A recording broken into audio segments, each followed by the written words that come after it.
let's go ahead and open Premiere Pro. When you open Premiere Pro, you'll see a screen like this. Now, I have a bunch of projects that I've worked on already. So you can see here the names of the projects that I've been working on. You won't have that if you're opening up Premiere Pro for the very first time. To start a new project, we're going to click this New Project button. But know that if you've recently worked on a project or you want to open a project that you have in your files or on an external hard drive, you can click this Open Project button and then find it from your list of files.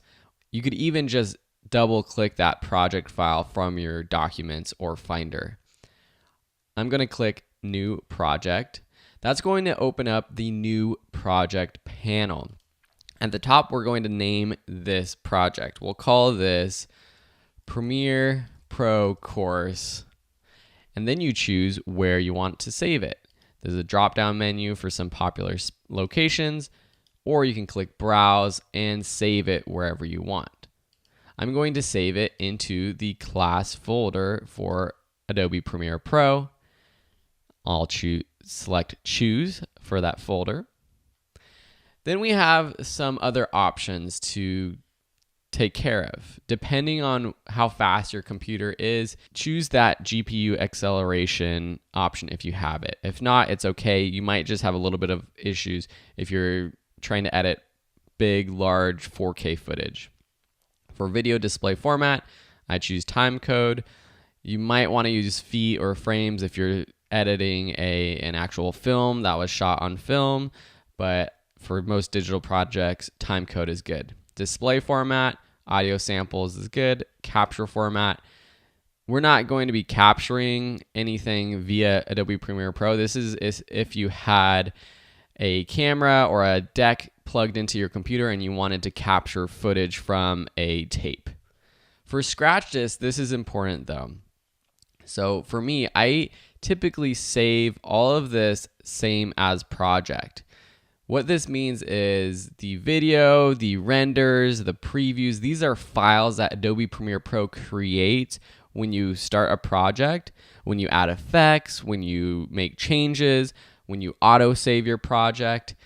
I like all of those files saving to where my actual project is. I don't want it on some back library of the computer. I want it easily accessible. So I always choose same as project for these.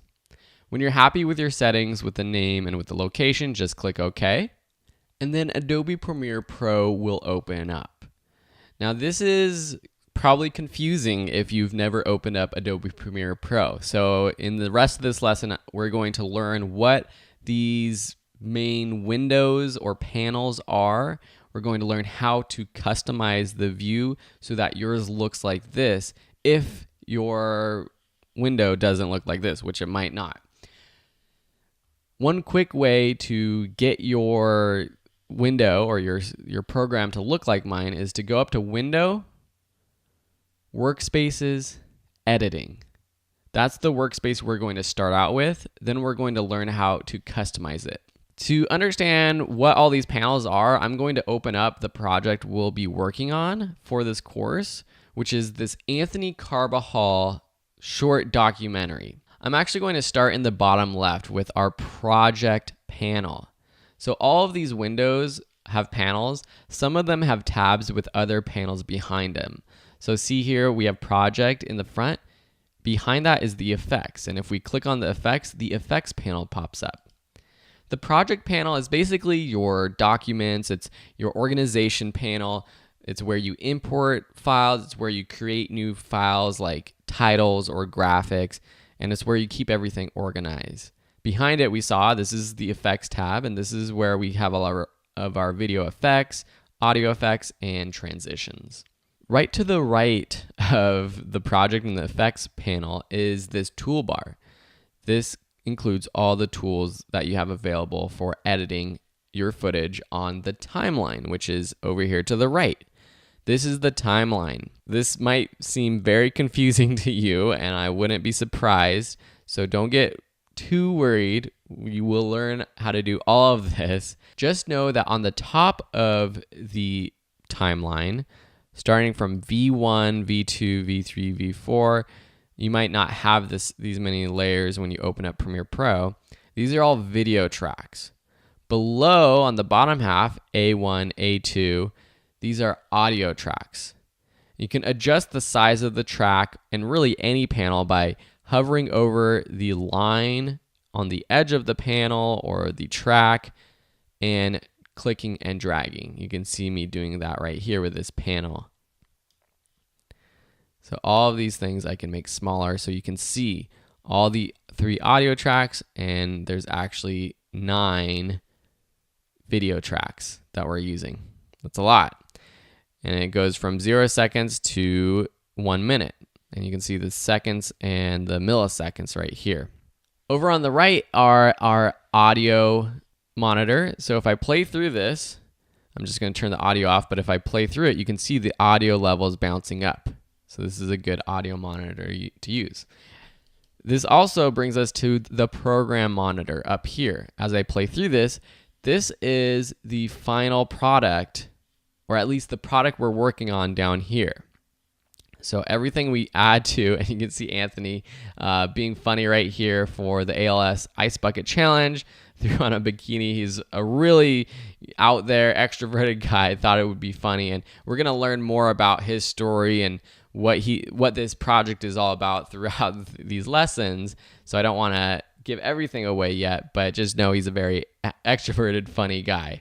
So this, you can see we've added all kinds of things. We've added graphics, we've added transitions, we've added motion to photos, we've added, you can't tell, but we've added color correction, adjustment layers, titles, so many things to this track. And that's what all these different blocks are.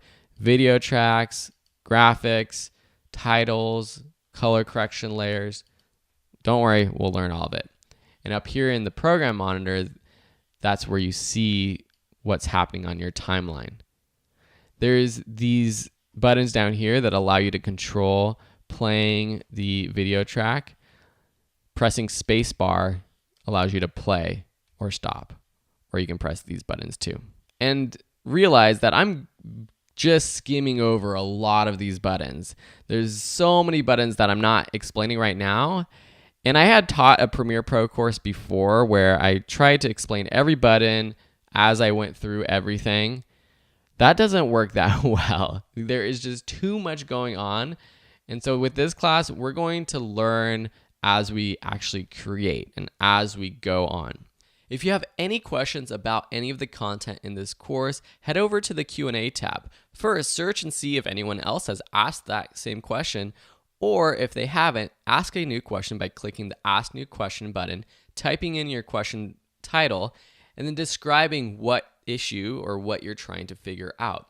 If it's something very specific about what you're trying to do with your project, it always helps if you post a screenshot of your Premiere Pro screen so I can see what's going on. Anyway, so this is the program monitor up here. And up here on the left, we have our source, effects controls, and audio track mixer. And you might not have audio track mixer, but I'll show you how to open those panels and close panels in just a sec. The source monitor is where you preview your clips. So down here, we have our folders of videos. If I open up our interview folder, I double click our first clip, and then it opens up into our source monitor. If I open up our music folder and open up a music clip, our music waveform clip pops up, open up here so we can check it out. Effects controls, this is where we actually change how effects look or the settings of an effect. So for example, I'm going to click this adjustment layer, or really any of these layers. So we have a video layer, and you can see when I click on that, you see a motion, opacity, time remapping, all these tabs open up. Some of these come included with every layer that you put on your timeline. Something like the lumetri color effect, that's something that I added afterwards. That's an effect down here in the effects panel that we added.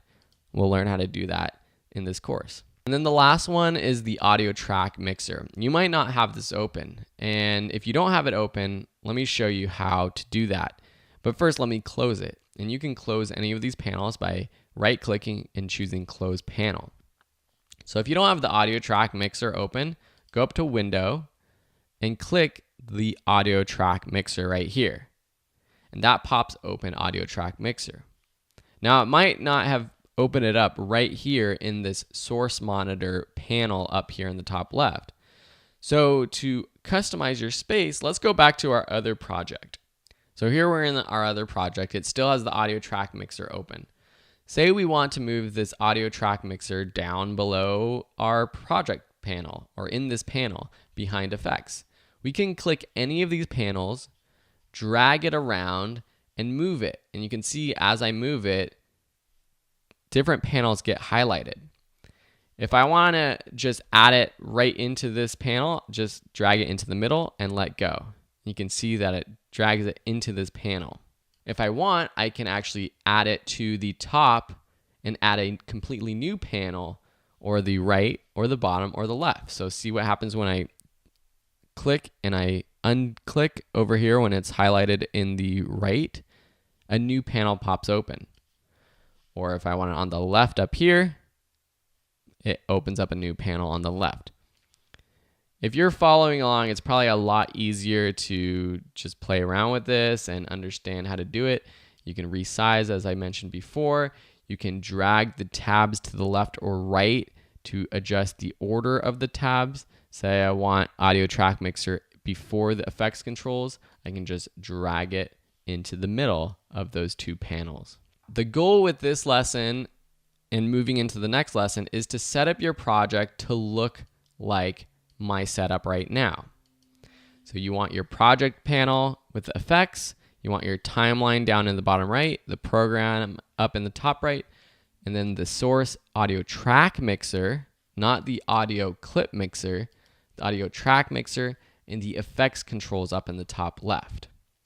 To save this workspace so that if it ever gets messed up or if you ever add new panels or open new panels but want to revert to this setup, go to Window, Workspaces, Save as New Workspace. Click that and then name your workspace and click OK.